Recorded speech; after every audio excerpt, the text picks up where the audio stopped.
Bonsoir et bienvenue à cette édition Les titres. Dans le cadre de la célébration de la Journée mondiale de la liberté de presse, la Haute Autorité de l'audiovisuel et de la communication a organisé ce 3 mai une marche de cœur à Cotonou. Promoteurs des médias, journalistes, conseillers et cadres de la Haute Autorité étaient à ce rendez-vous. Le point dans cette édition. La ministre du Travail, Adja Toumatis, s'est adressée à la nation béninoise à l'occasion de la célébration de la fête du travail. À l'occasion, un bilan des avancées sociales et professionnelles enregistrées sous le gouvernement Talon a été fait par l'autorité ministérielle. Le Togo s'ancre désormais dans la 5e République avec comme président Jean-Lucien Savy de Tové. Élu président du Conseil des ministres Foria Singé, quant à lui, conserve ses pouvoirs.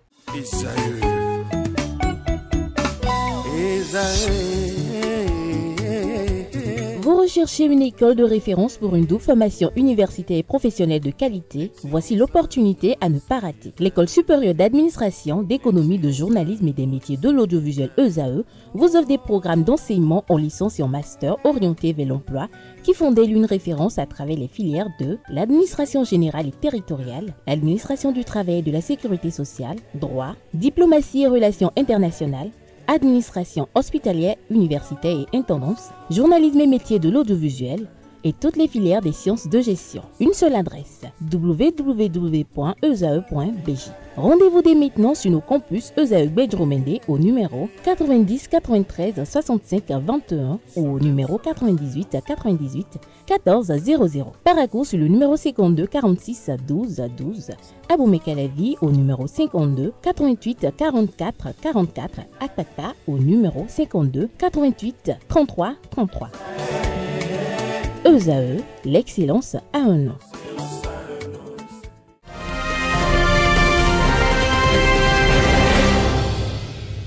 Bienvenue. Les professionnels des médias, journalistes du Bénin ont marché hier samedi à l'occasion de la célébration 2025 de la Journée mondiale de la liberté de la presse. Une initiative de la Haute Autorité de l'audiovisuel et de la communication, 7e mandature, reportage SRTB. Déjà à 7 heures, à peine le soleil levé sur Cotonou, ils se mettent à la marche matinale. Une activité douce, mais efficace pour brûler les calories et renforcer leur système cardiovasculaire afin de mieux se porter pour informer les citoyens.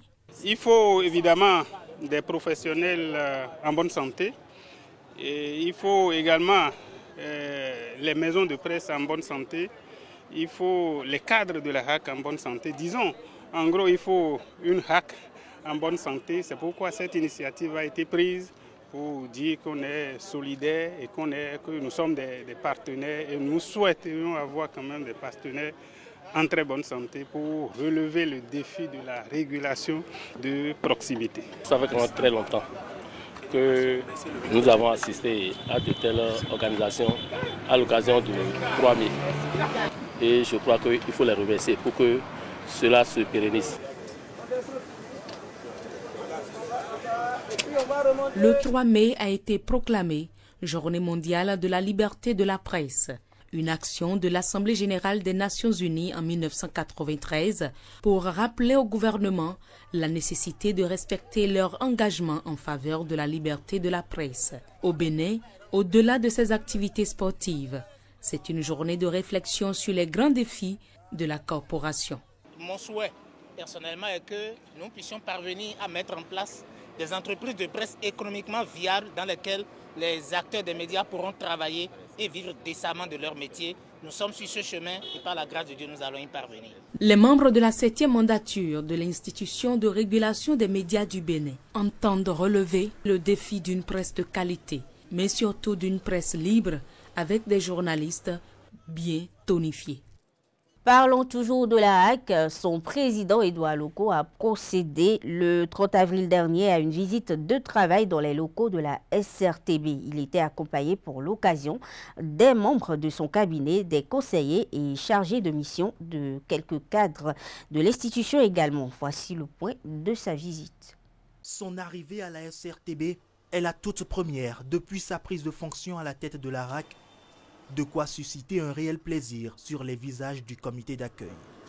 Ici, Édouard Loko aura droit à un tour du propriétaire, première halte, échange avec la directrice générale et les membres de sa délégation. Devant ses hôtes, Angela Akereburu-Rabatel partage son agenda de transformation.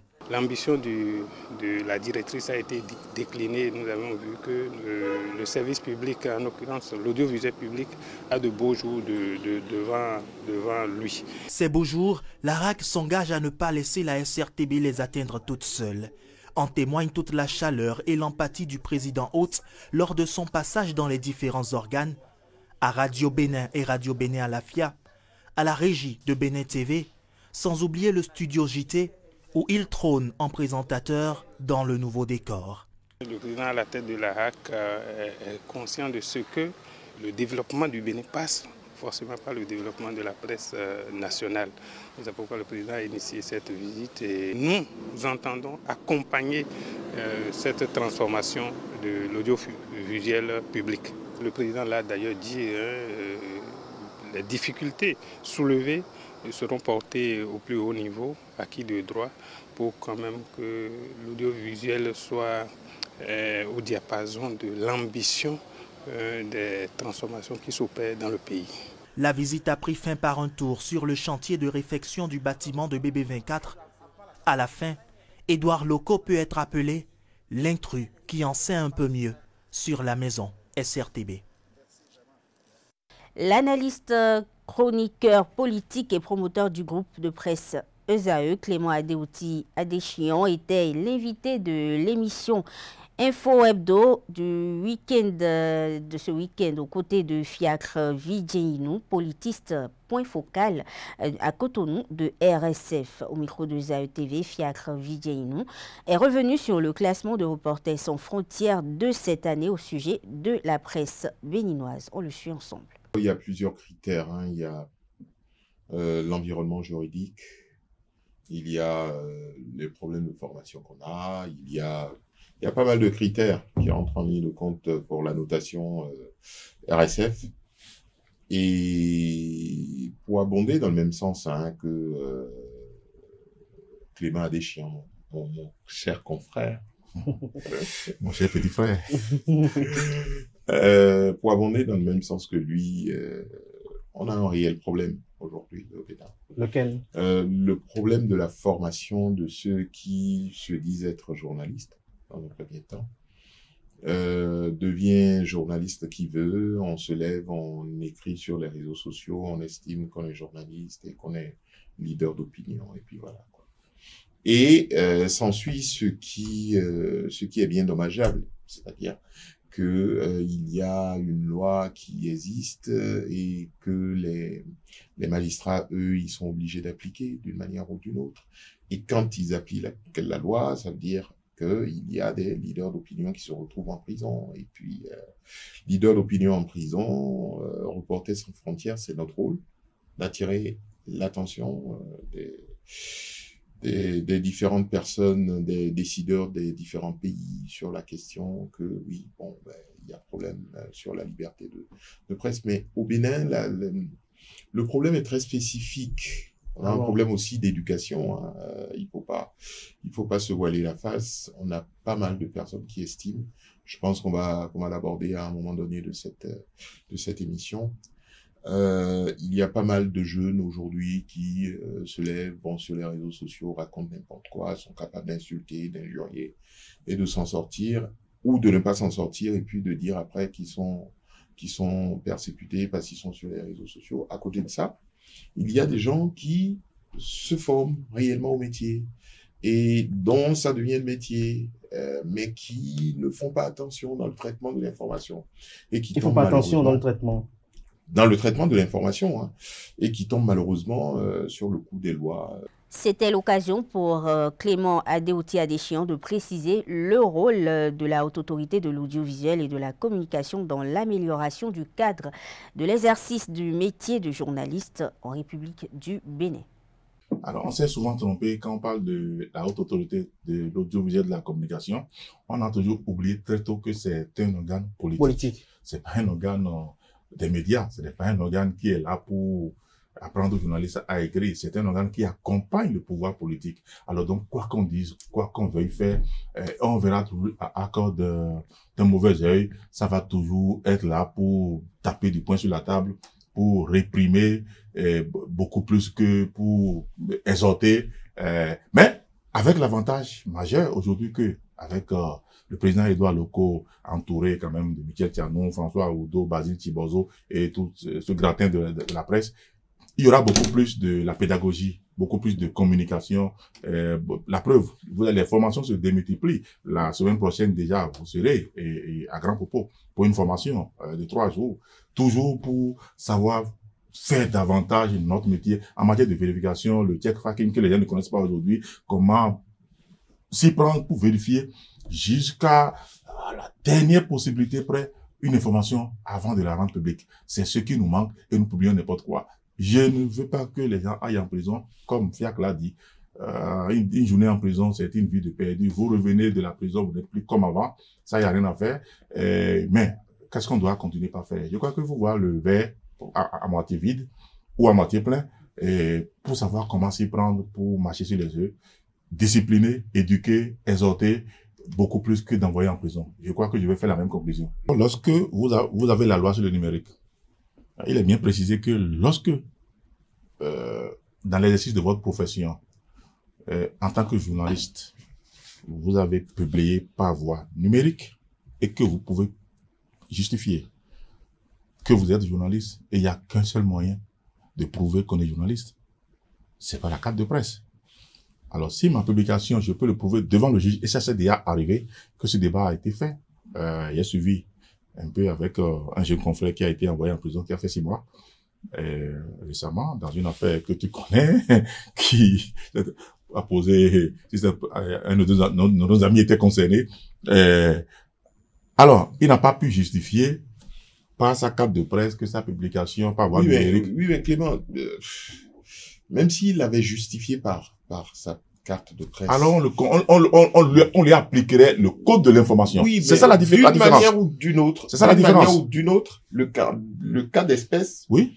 Il y avait de la dénonciation calomnieuse. Je suis d'accord, mais là, on le traiterait en tant que journaliste, pas en tant que... C'était un peu compliqué. Non, mais là, c'est un cas assez compliqué. Je suis d'accord, mais il n'avait pas pu prouver par sa carte de presse qu'il était journaliste. S'il l'avait fait, le juge n'avait d'autre choix que de le considérer comme tel et de lui appliquer le code de l'information. Là, dans cette condition, il n'irait pas en prison, mais il peut prendre une amende très lourde qu'il faut aussi avoir la prison. Parce que par contrainte, par accord, si tu ne réussis pas à payer une amende qu'on te flanque, c'est que tu te retrouves en prison. Si on te condamne à 10 millions, par exemple, de dommages et intérêts ou d'amende, et que tu ne payes pas, la loi a prévu la contrainte par accord, donc tu jettes en prison. Que les gens ne se méprennent pas là-dessus en pensant un instant que par le code de l'information, on ne peut pas se retrouver en prison. Non, mais non, pas du tout, on peut se retrouver en prison. Mais tout au moins, on t'aurait appliqué le code de l'information si tu peux justifier que c'est en tant que journaliste que tu utilises les nouvelles voies aujourd'hui digital qui existe pour faire ta publication, pour faire la part des choses, parce qu'il faut forcément, vraiment, et j'encourage à le faire, envoyer en prison les gens qui sont prêts, qui n'ont aucune formation, qui ne sont pas du métier, à disloquer la vie des autres. L'émission baptisée Questions d'actualité a reçu le porte-parole du gouvernement mercredi 30 avril dernier. Comme l'indique le nom de cette émission, il était question pour le porte-parole d'aborder des questions d'actualité, exercice qu'il a appliqué et s'est notamment prononcé sur la situation sécuritaire au nord Bénin, évoquant tous les enjeux qui concourent. Une émission co-animée par les confrères Osias Sounouvou de la télévision nationale et Eric Guédénon de Canal 3 Bénin. Nous faisons l'effort de recruter suffisamment, de mettre le matériel à disposition, d'entretenir le moral de la troupe et c'est ça aussi qui fait que contrairement à d'autres, nous ne sommes pas dans la situation où on enregistre chaque mois 10 attaques meurtrières ou à l'année une centaine d'attaques meurtrières. Je voudrais que l'on se rassure de cela et que les Béninoises et les Béninois ne paniquent pas plus que de raison parce qu'il nous arrive des cas où nous perdons nos enfants. Donc je redis ici que le sacrifice au nom de la nation, pour cela nous leur serons éternellement reconnaissants. et ils resteront à tout jamais au chaud dans nos cœurs, le souvenir de ce sacrifice-là, que nous ne minimisons pas. Même s'ils sont des militaires, même s'ils sont formés pour aller au front, ils ne vont pas au front en souhaitant y laisser la vie. Et quand on les envoie au front, ce n'est pas parce qu'on veut qu'ils y perdent leur vie. Et c'est pour cette raison qu'il n'y aura pas à transiger avec les assassins qui viennent s'en prendre à nos enfants. Et quand on a dit ça, il faut en profiter aussi pour dire aux Béninoises et aux Béninois. Et il y en a qui sont de bonne foi, qui par exemple, sur cette actualité-là, ont considéré que le gouvernement a manqué d'empathie, le gouvernement n'a pas décrété un deuil national, le gouvernement n'a pas mis les drapeaux en berne. Je vais leur expliquer pourquoi. J'ai dit, et on en convient tous, nous sommes en situation d'asymétrie. On ne le souhaite pas, mais vous pouvez avoir des attaques tous les jours, toutes les semaines, avec des dégâts, quand bien même nous mettons les moyens qu'il faut. Pour nous, toutes les vies se valent. Nous, on sait, et je vais vous le dire avec gravité, on sait qu'il y a des officines qui ont comme plan d'action politique en 2025 de travailler à la déstabilisation du Bénin et qui ont beaucoup d'argent pour cela. Je parle d'officines. Vous portez des accusations aussi graves. Le bureau exécutif national du parti FCBE a tenu samedi 3 mai 2025 à Boïcon sa deuxième session ordinaire au titre de l'année. Au cœur de cette réunion, les élections générales de 2026. La question relative à la collecte et constitution des dossiers de candidature a été abordée. À l'ouverture de la session, le secrétaire exécutif national du dit parti, Paul Rompé, a laissé entendre que des résolutions nécessaires au rassemblement des dossiers seront prises. Le parti a sollicité les services d'un expert juriste afin de l'entretenir sur ce qui relève des contentieux en amont et en aval des élections. L'expert devrait éclairer la formation politique sur tout ce qui peut relever des fautes à éviter avant, pendant et après les élections pour ne pas tomber sur le coup de la loi. Au cours de cette assise, il faut noter que cap a été mis sur les quartiers et villages au niveau desquels le parti compte poursuivre son opération de recensement, de rassemblement, de remembrement de ces structures dans les jours à venir. Autre information dans cette édition, le mercredi 30 avril, l'ancienne garde des Sceaux du Bénin, Rekia Madougou, célébrait un an de plus. Les membres du Mouvement pour la réconciliation nationale, une association de jeunes béninois et béninoises, ont initié une messe d'action de grâce ce même jour à l'église Bon Pasteur de Kadiaou à Cotonou, en présence de plusieurs personnalités politiques, dont les anciens présidents de la République, Nicéphore Dieudonné Soglo et Boniaï, ainsi que la famille Madougou. Gargia Saka, membre du Mouvement pour la reconstruction nationale, a apporté des clarifications sur l'objectif de cette action. On le suit ensemble. Je suis toute heureuse parce que l'église était, la paroisse était remplie. Il y avait du monde pour témoigner de leur amour à notre chère sœur, Madame la Présidente, Madame la Ministre Rekia Madougou, en détention depuis quelques années déjà. Donc c'est un sentiment de satisfaction et de gratitude. Gratitude envers Dieu pour tout son amour, pour tout l'amour qu'il porte pour nous, ses enfants, pour Rekia Madougou qui traverse depuis un moment de difficultés. Gratitude au Seigneur pour également la présence de toutes ces personnalités. Tous les anciens présidents étaient présents à cette messe d'action de grâce et ils ont témoigné ainsi de leur amour pour la nation, non seulement pour la nation mais également pour Rekia Madougou. C'est un message de paix, surtout en ces moments difficiles que traverse le Bénin, en particulier nos militaires. Nous demandons à chaque Béninois de prier pour la nation, de prier pour la paix, pour la concorde. L'initiative en fait de cette messe est portée par le mouvement pour la réconciliation nationale. C'est un mouvement de jeunes composé de personnes éprises de paix, de concorde, des personnes qui souhaitent que les Béninois se vivent en paix et dans la joie, dans la concorde nationale. Donc ce mouvement appelle tous les Béninois à l'union, à la prière surtout, à invoquer le Seigneur. Il y a quelques jours, le président, aux côtés des Célestes, a parlé de paix, a parlé de pardon.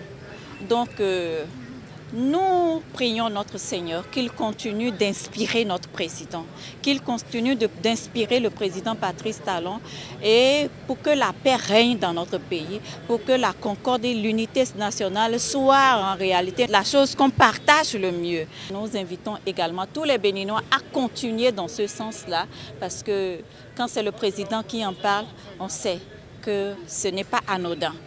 Et pour cela, il faut qu'on continue les prières. Nous n'avons pas cessé de prier. Et on va continuer, on va renforcer, on va implorer le Seigneur pour qu'il nous entende et qu'il exauce nos prières.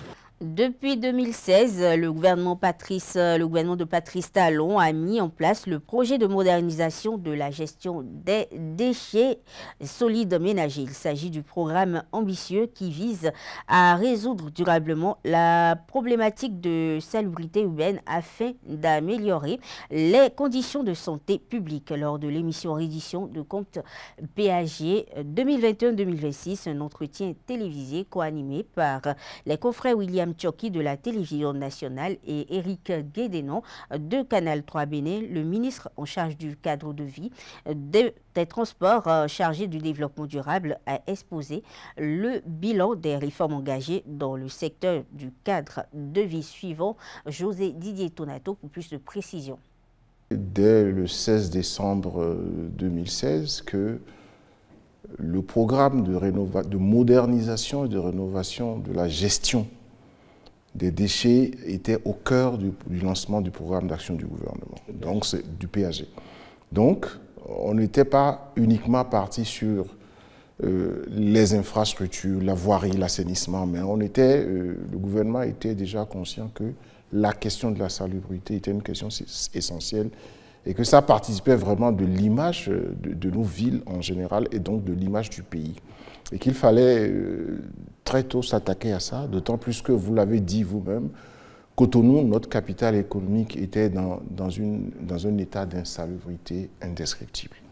Ce n'est pas Cotonou seulement, la capitale politique Porto-Novo aussi, et les autres villes en général, notamment les chefs-lieux de département, étaient jonchés de tas d'ordures, de voies, de rues difficiles à pratiquer, surtout en saison de pluie, avec des zones inondables.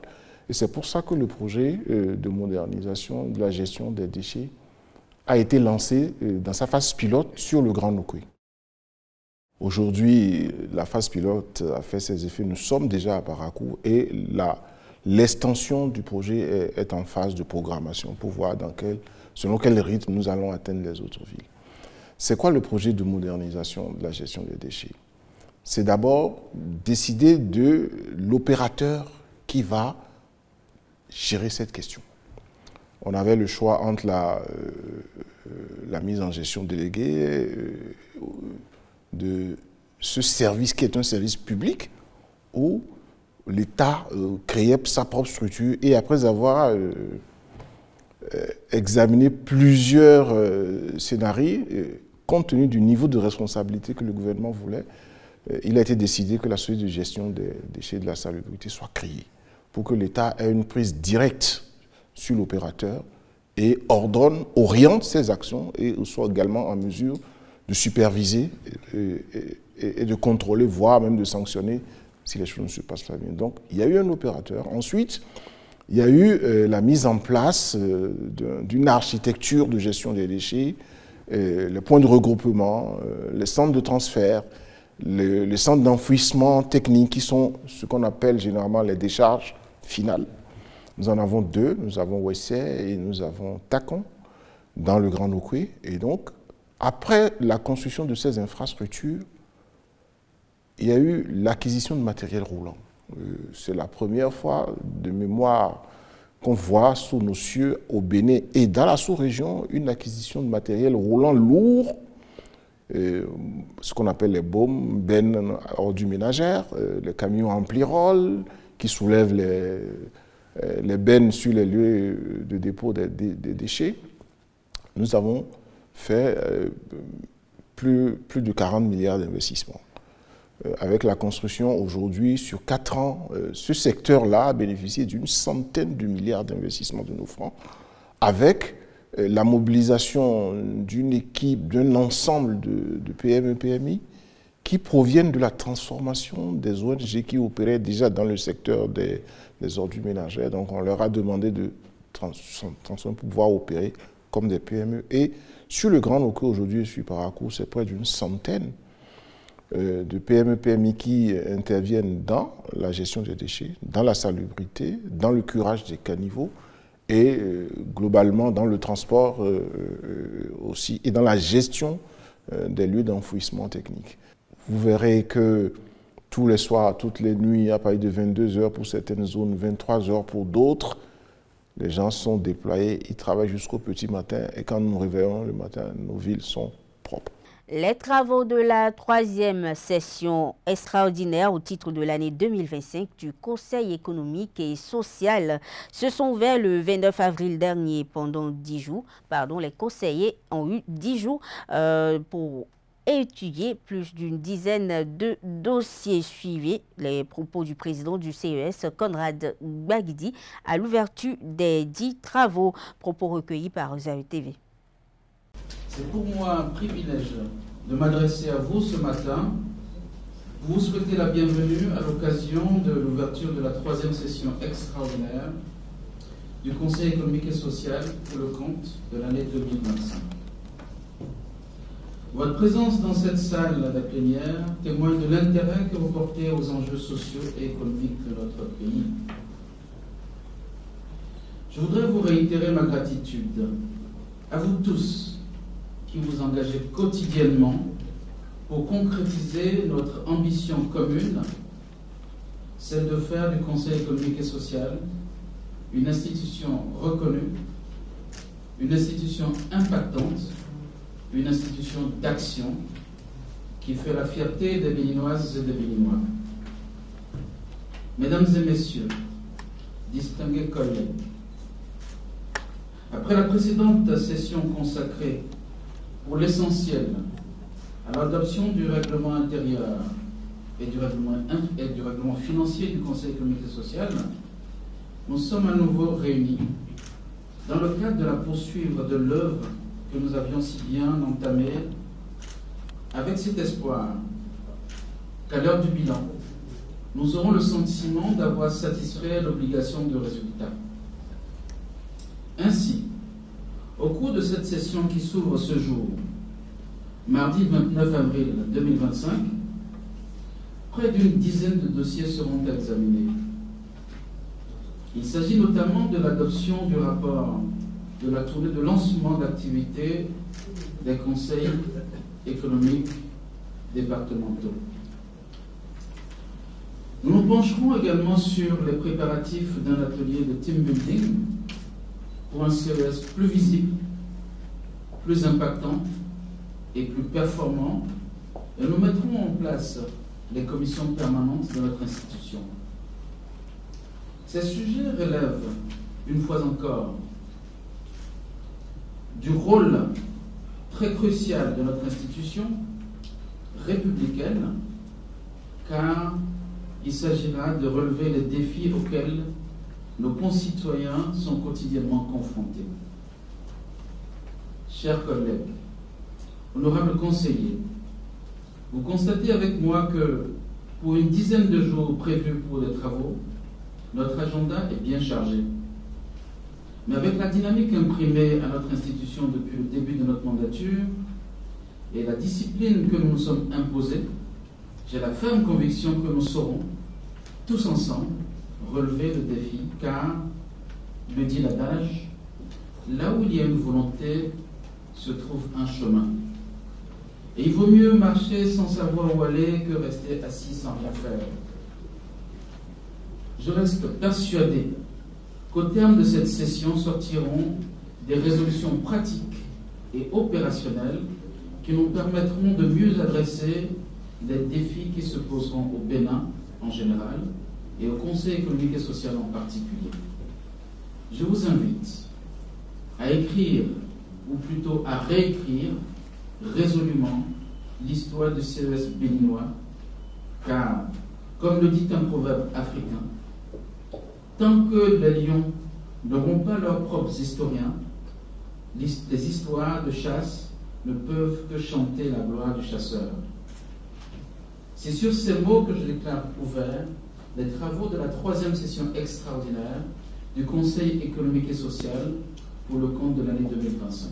La 6e édition des BRVM Awards a été officiellement lancée le 29 avril dernier à Cotonou par le ministre béninois de l'économie et des finances, Romuald Wadani. Organisé par la Bourse régionale des valeurs mobilières, l'événement a pris fin mercredi 30 avril et a mis en lumière les acteurs performants du marché financier de l'UEMOA et les opportunités offertes par ce secteur en pleine expansion.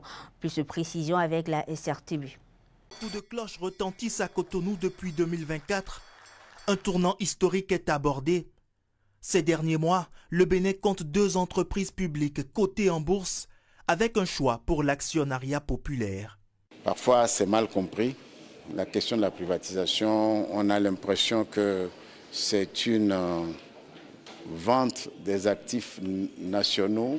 Les grands pays comme les États-Unis, comme la Chine, à travers leur marché financier, ont démontré depuis plusieurs années le fait que les populations, les ménages détiennent des actions des entreprises qui font l'économie américaine ou qui font l'économie chinoise a été bénéfique pour ces pays-là.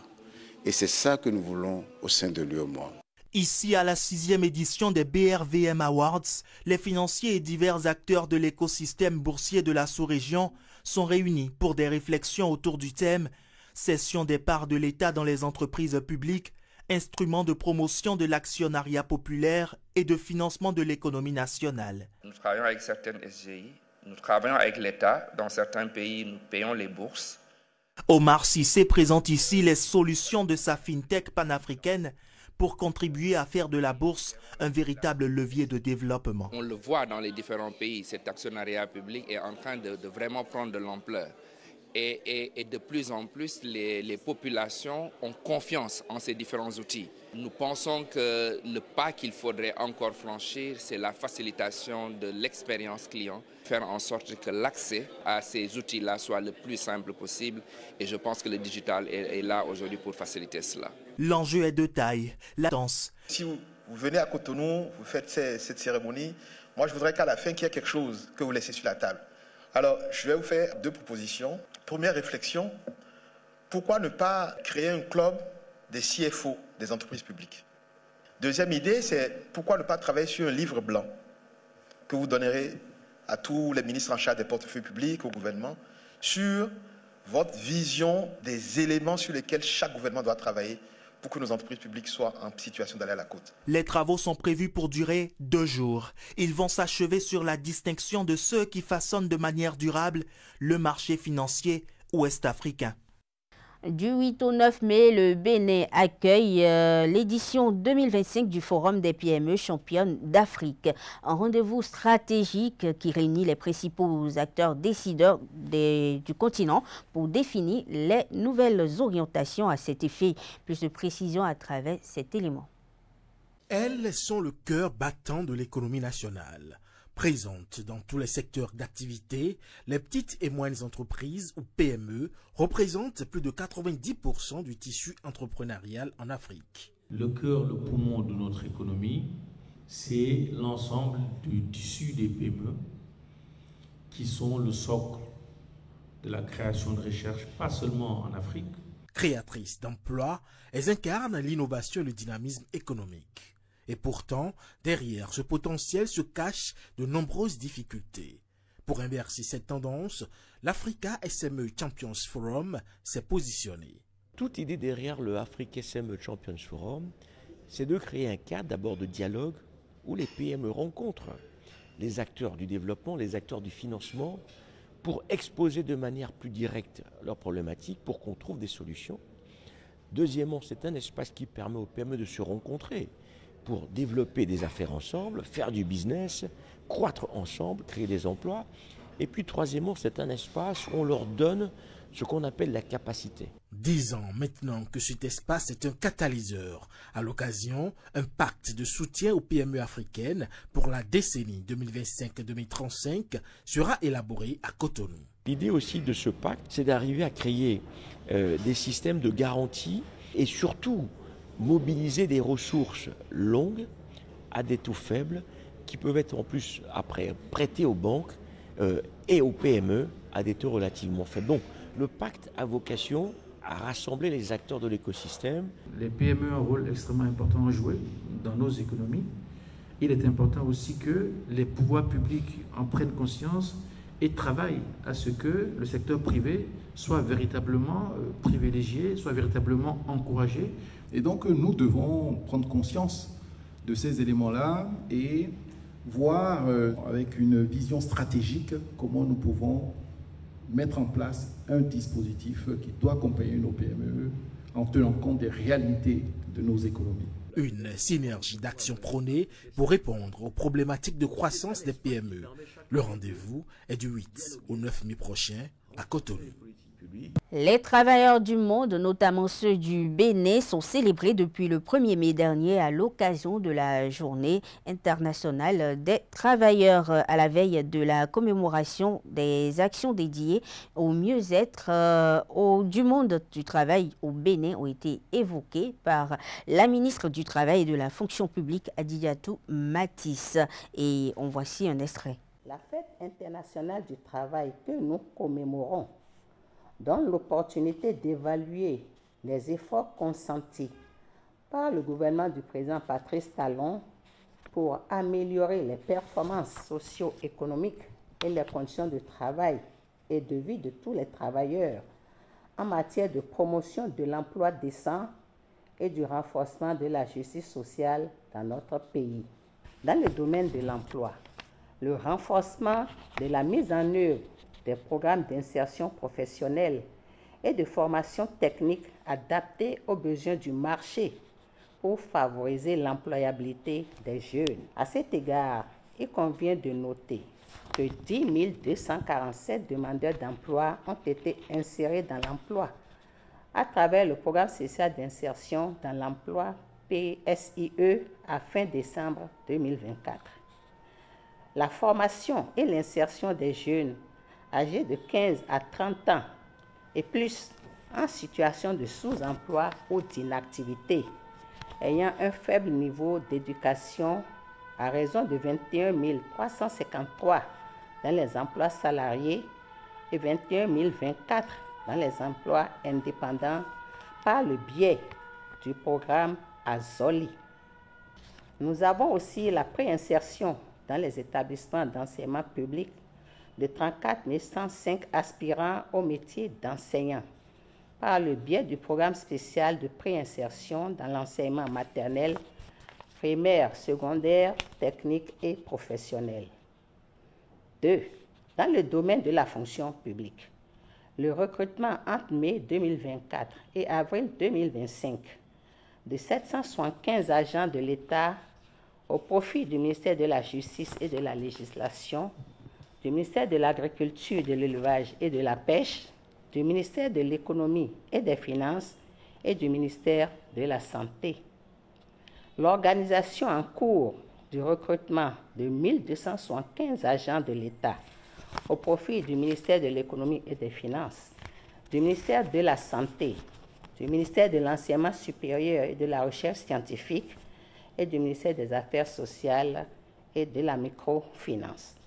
Aussi voudrais-je, en ce jour de souvenir et au nom du gouvernement, souhaiter à tous les travailleurs de tous les secteurs d'activité et de toutes les catégories socio-professionnelles de notre pays une bonne fête.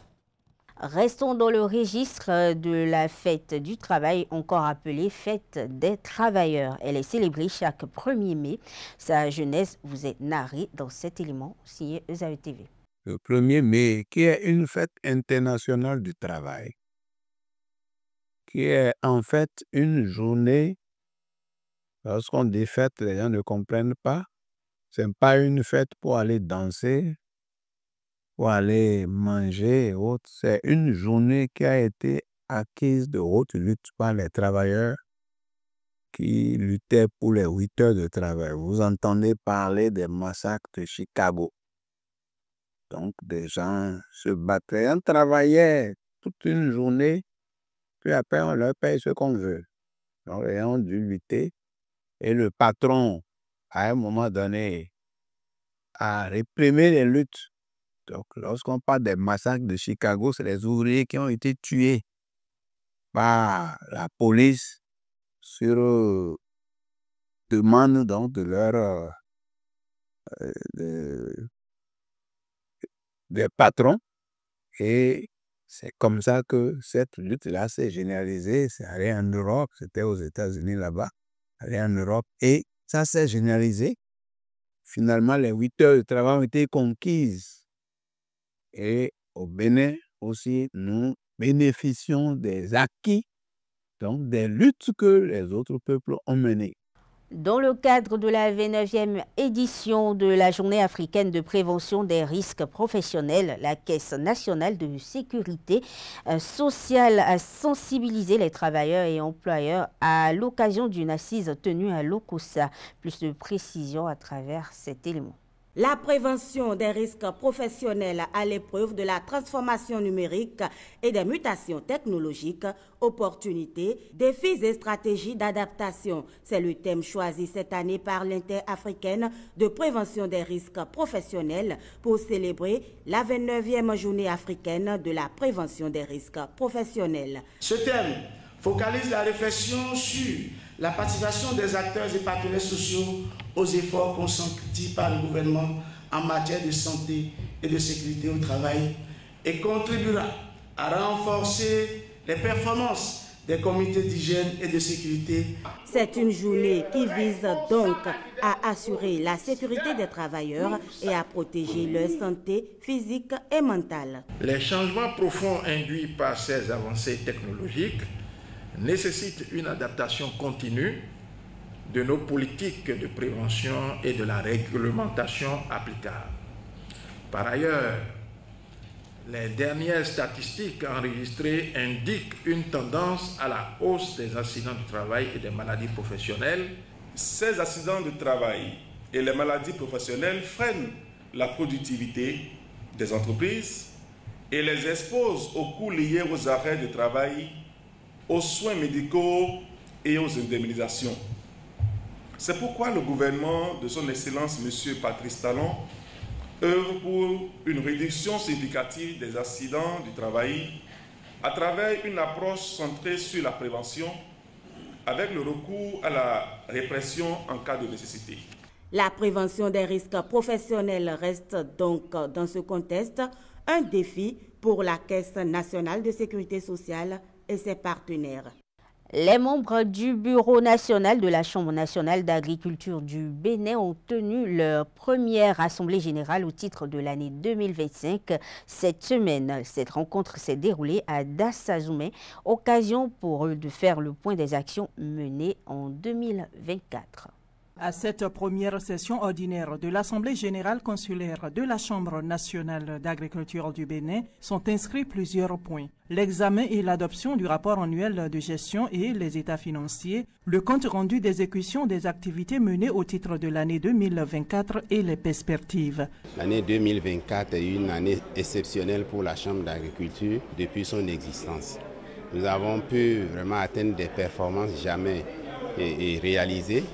Et grâce à la volonté et à l'accompagnement du gouvernement, du président Patrice Talon, que je salue au passage et je remercie sincèrement pour l'accompagnement que le chef de l'État a pu faire à travers son gouvernement à la Chambre nationale d'agriculture pour nous permettre de bien jouer notre rôle, de nous mettre au service de nos membres et cela vraiment témoigne de l'importance que le gouvernement du président Patrice Talon attache à l'agriculture qui est l'un des secteurs de développement de notre cher pays, le Bénin. Nous qui sommes au niveau des départements, nous faisons partie du Bureau national qui organise sa première session pour le bilan de tout ce que nous avons fait et relancer encore nos activités futures. C'est un exercice fastidieux dans cette mandature à réaliser cette prouesse, de pouvoir chaque fois dresser un bilan et de faire des projections. Et il est de notre responsabilité au niveau du département ministériel de l'agriculture et de la pêche de faire un suivi rigoureux de ce qui est fait pour que les objectifs soient atteints. Le président de la Chambre nationale d'agriculture du Bénin invite les élus consulaires à jouer leur partition pour repositionner la Chambre dans son rôle de porte-voix du secteur agricole. Un atelier de plaidoyer pour le renforcement de la chaîne d'approvisionnement des intrants en santé de jeunes logisticiens constitués en réseau s'est tenu il y a quelques jours à Cotonou. Reportage signé SRTB. Ils sont devenus des acteurs clés du système sanitaire à l'échelle du pays. La plateforme du système sanitaire du privé a démontré, chiffres à l'appui, l'importance des jeunes logisticiens professionnels dans la chaîne sanitaire. L'USAID, au travers de son projet Global Health, nous a permis d'initier depuis 2019 ce programme pour la gestion des intrants, mais aussi de créer une émulation pour une large couverture du territoire national en logisticien de santé. L'appui des différents partenaires avec en tête l'USAID est aujourd'hui inaccessible. Il devient impérieux de trouver d'autres sources de financement pour la pérennisation de ce programme vital. Le ministère de la Santé envisage à l'horizon 2030 de disposer d'un système de santé tout à la fois performant et résilient. À cet effet, les réformes engagées ont conduit à la création d'un service de quantification qui s'occupe de façon spécifique de cette question-là. Mais c'est un service qui s'occupe d'une thématique précise, qu'il soit à la Direction nationale de la santé publique ou dans une autre structure. Plusieurs partenaires ont participé à ces travaux. Ils se sont engagés à travailler de concert avec les autres acteurs. Quel est le sort qui leur est réservé par la suite maintenant et qu'est-ce que cela coûtera également en termes de chiffres, en termes de budget? C'est là qu'il est essentiel que nous apprécions et que nous travaillons à un argumentaire de plaidoyer très solide. Une chaîne de distribution des intrants s'avère nécessaire pour la santé des populations, surtout celle des zones les plus reculées. Dans le cadre de la Semaine africaine de la vaccination édition 2025, les femmes des marchés de Parakou ont été sensibilisées sur l'importance de vacciner les enfants. Une initiative de la direction départementale de la santé du Borgou. Un élément signé SRTB.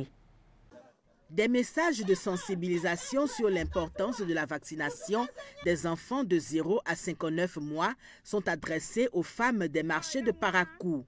Celles-ci ont une fois de plus été informées sur le calendrier vaccinal de l'enfant.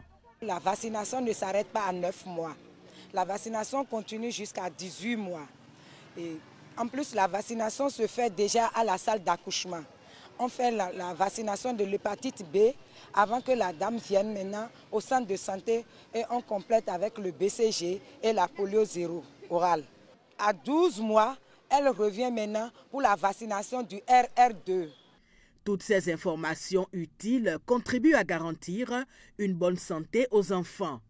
Cette semaine africaine de vaccination est une opportunité majeure pour sensibiliser, mobiliser encore les femmes à se rendre massivement au niveau des centres de santé, des lieux publics où les sites de vaccination sont installés, pour non seulement faire attraper ces enfants et aussi faire vacciner les enfants encore qui sont encore dans le PEV. Nous avons décrété depuis décembre le grand rattrapage. Donc à tout moment, les mamans peuvent amener les enfants au centre de santé pour les faire vacciner. La direction départementale de la santé du Borgou, avec l'appui technique de l'UNICEF, entend jouer pleinement sa partition dans la lutte contre la mortalité infantile. Les femmes des marchés Zongo, Guéma, Dépôt et Arzeke ont été suffisamment sensibilisées sur le sujet. Un message fort leur a été transmis. Un enfant vacciné, c'est une vie sauvée. La mairie de la ville de Cotonou a procédé samedi au lancement officiel des travaux dirigés dans le cadre des examens nationaux au niveau des enseignements primaires et secondaires. C'était à l'école primaire publique Bégamé Sud et au collège d'enseignement général à Kpakpa Centre. Voici le reportage signé Eusave TV. Désormais 5 ans que la mairie de la ville de Cotonou offre aux élèves du primaire et du collège des travaux dirigés pour le renforcement de leurs connaissances. Cette année, l'école primaire publique Bégamé Sud et le collège d'enseignement général d'Akpakpa Centre ont accueilli les travaux. Nous avons fait le tour et nous avons constaté que les enfants sont là, nombreux. Nous avons constaté que les enseignants sont là présents, ce qui nous rassure de la parfaite organisation de ces travaux dirigés. Une démarche qui vise non seulement à aider à mieux préparer les candidats pour le compte des examens nationaux, mais également à renforcer les actions du gouvernement à cet effet. Le gouvernement a mis les petits plats dans les grands pour que les examens se déroulent dans de très bonnes conditions. La mairie de Cotonou apporte sa pierre à l'édifice et les différents acteurs, notamment les enseignants, jouent aussi leur partition. Le succès est à leur porte, nous leur avons dit, nous les avons encouragés. Le constat est qu'au fil des ans, déjà les résultats s'améliorent. C'était ça l'objectif des TD que nous organisons. Des objectifs que partagent les directions départementales. Nous sommes disponibles à faire la supervision pendant la période que va couvrir ces travaux dirigés là. Je voudrais également demander aux parents d'accompagner ces candidats-là, parce que c'est le moment de l'intégration des connaissances. Et quand on parle d'intégration de connaissances, il faudrait que les candidats aient la bonne santé. Donc, on les invite à les accompagner pour qu'ils soient vraiment disponibles. Il y a de cela 2 ans, les enfants ont rencontré une épreuve des TD au CEP. Et l'année passée également, ça a été le cas. Donc, c'est à travers ces épreuves que les enfants ont déjà fait une fois au TD, une fois reprise et au cours des examens, je pense que ça va beaucoup les aider. Et ça va également augmenter le taux de réussite dans le rang de ces enfants-là. Pour les parents d'élèves, l'organisation de ces travaux dirigés tombe à pic. C'est une surprise terrible pour moi en tant que parent.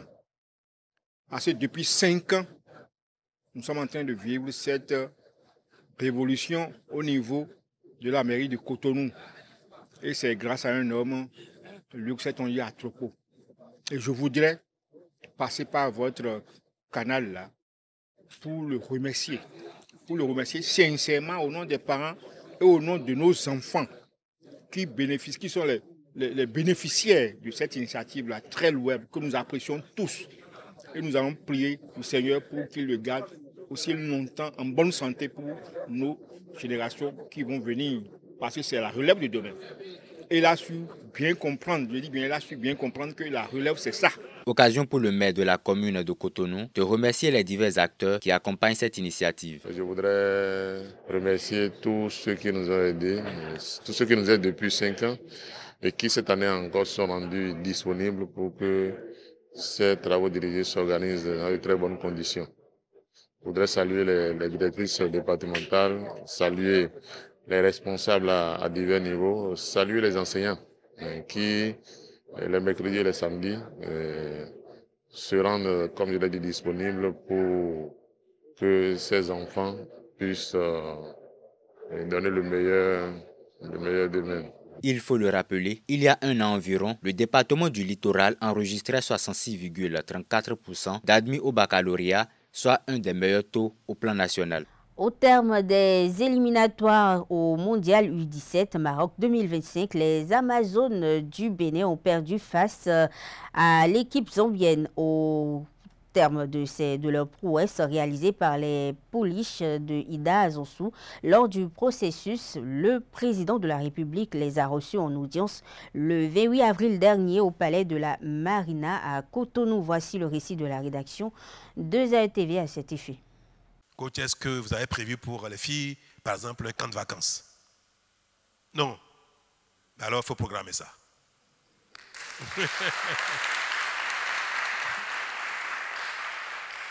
Au palais de la Marina, ce lundi 28 avril 2025, Les Amazones U17 du Bénin ont été reçues en audience par le président de la République, Patrice Talon. Une reconnaissance officielle après un parcours remarquable dans les éliminatoires de la Coupe du Monde féminine U17. Bravo aux filles de Ida Azonsou, bravo à tout l'encadrement technique, bravo à tous les officiels, à toutes les personnes qui ont contribué. Après avoir franchi avec brio le deuxième tour face à la République démocratique du Congo, les jeunes béninoises ont été battues par la Zambie.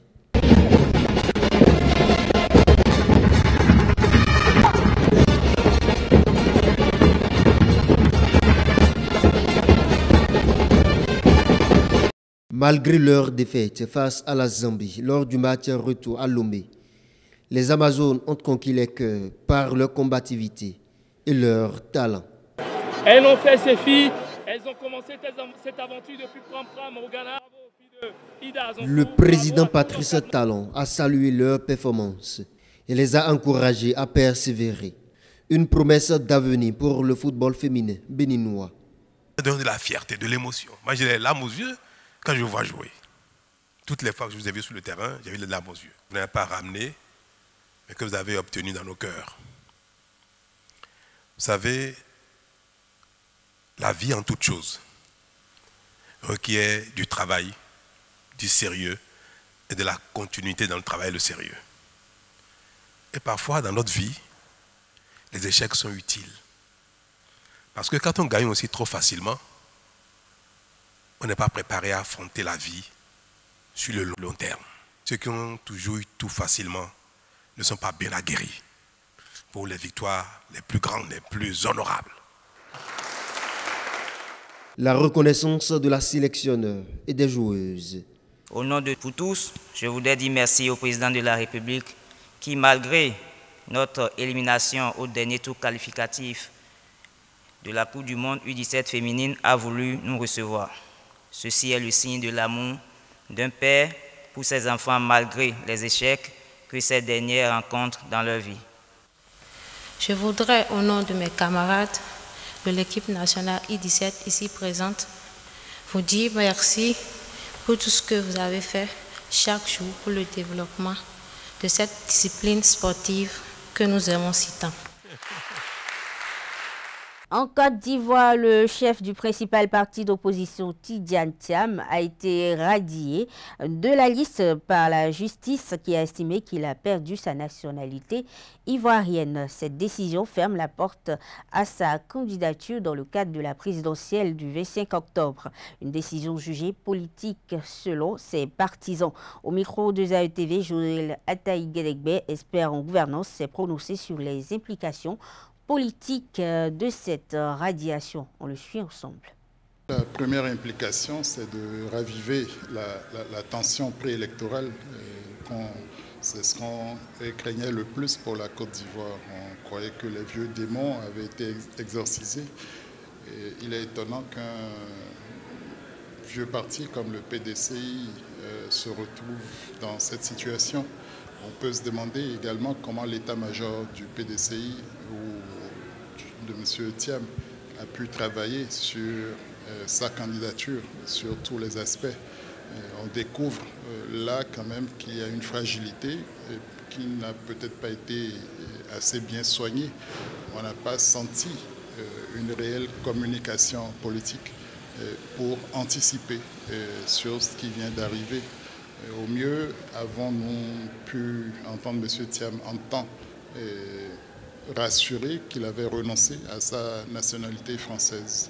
Mais c'était mal compté avec ceux qui avaient plus d'un tour dans leur sac et la persistance de ce type de disposition dans le code de nationalité, de la nationalité de la Côte d'Ivoire.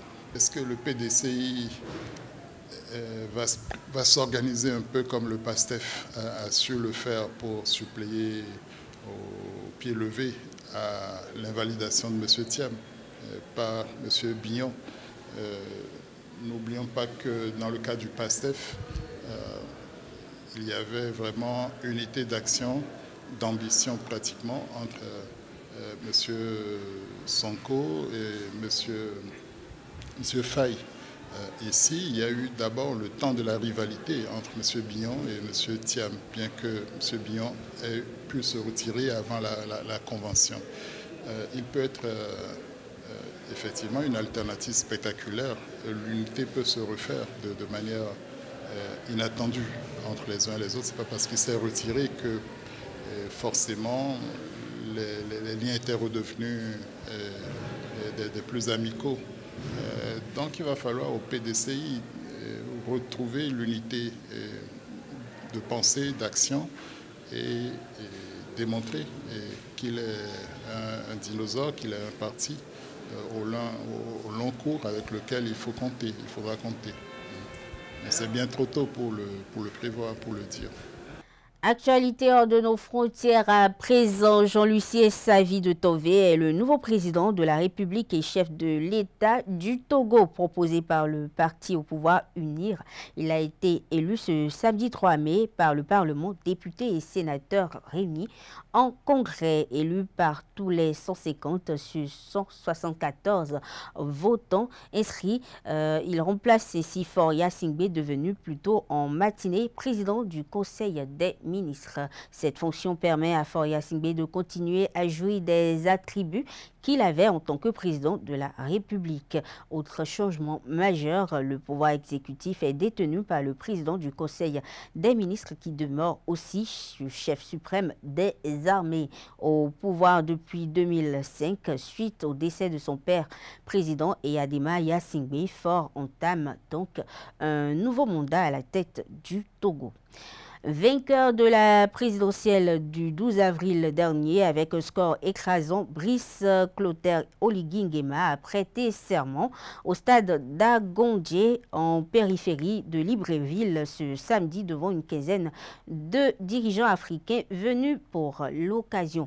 Promettant d'œuvrer à un Gabon nouveau, il devient ainsi le premier président de la 5e République gabonaise, 20 mois après le renversement d'Ali Bongo. La diversification de l'économie, lutte contre le chômage des jeunes, transformation locale des ressources naturelles ou encore lutte contre certains fléaux, à commencer par l'impunité, la corruption, la cupidité, le laxisme et la paresse sont entre autres les priorités d'Oligui Nguema.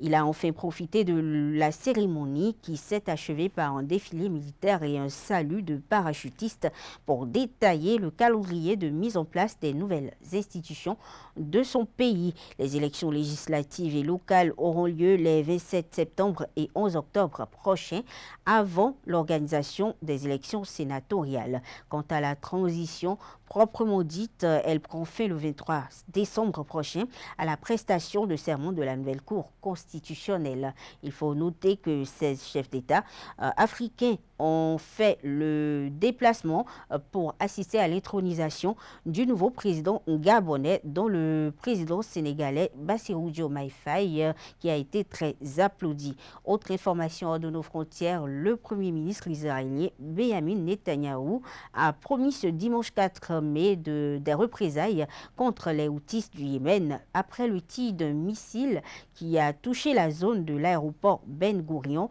près de Tel Aviv. Ça ne se passera pas en un seul boom, mais il y aura beaucoup de boom, a-t-il affirmé dans une vidéo sur son canal Telegram.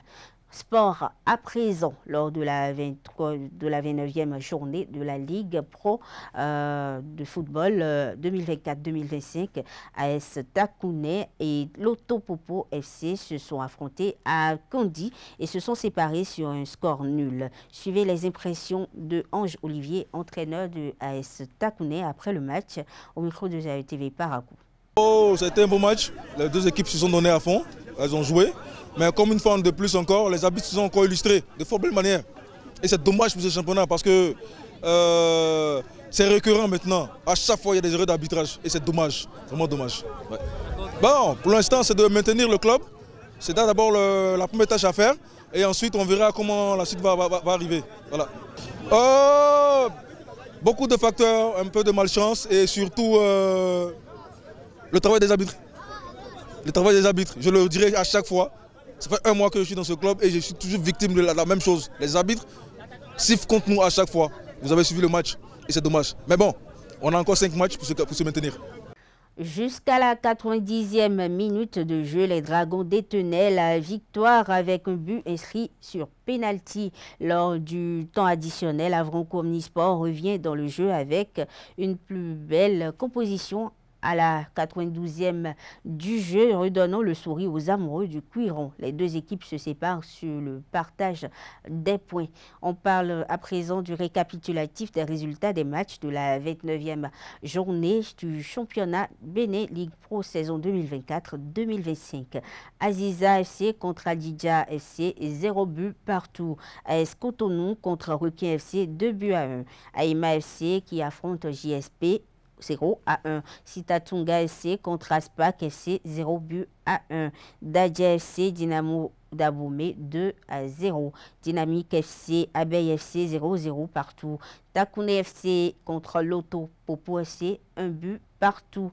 AS Tonnerre contre Espoir Savalou, 0 but partout. BOA FC contre BKFC, 1 but partout. Buffle FC Banigancé, 0-1. Audio FC contre Cavalier FC, 1 but à 0.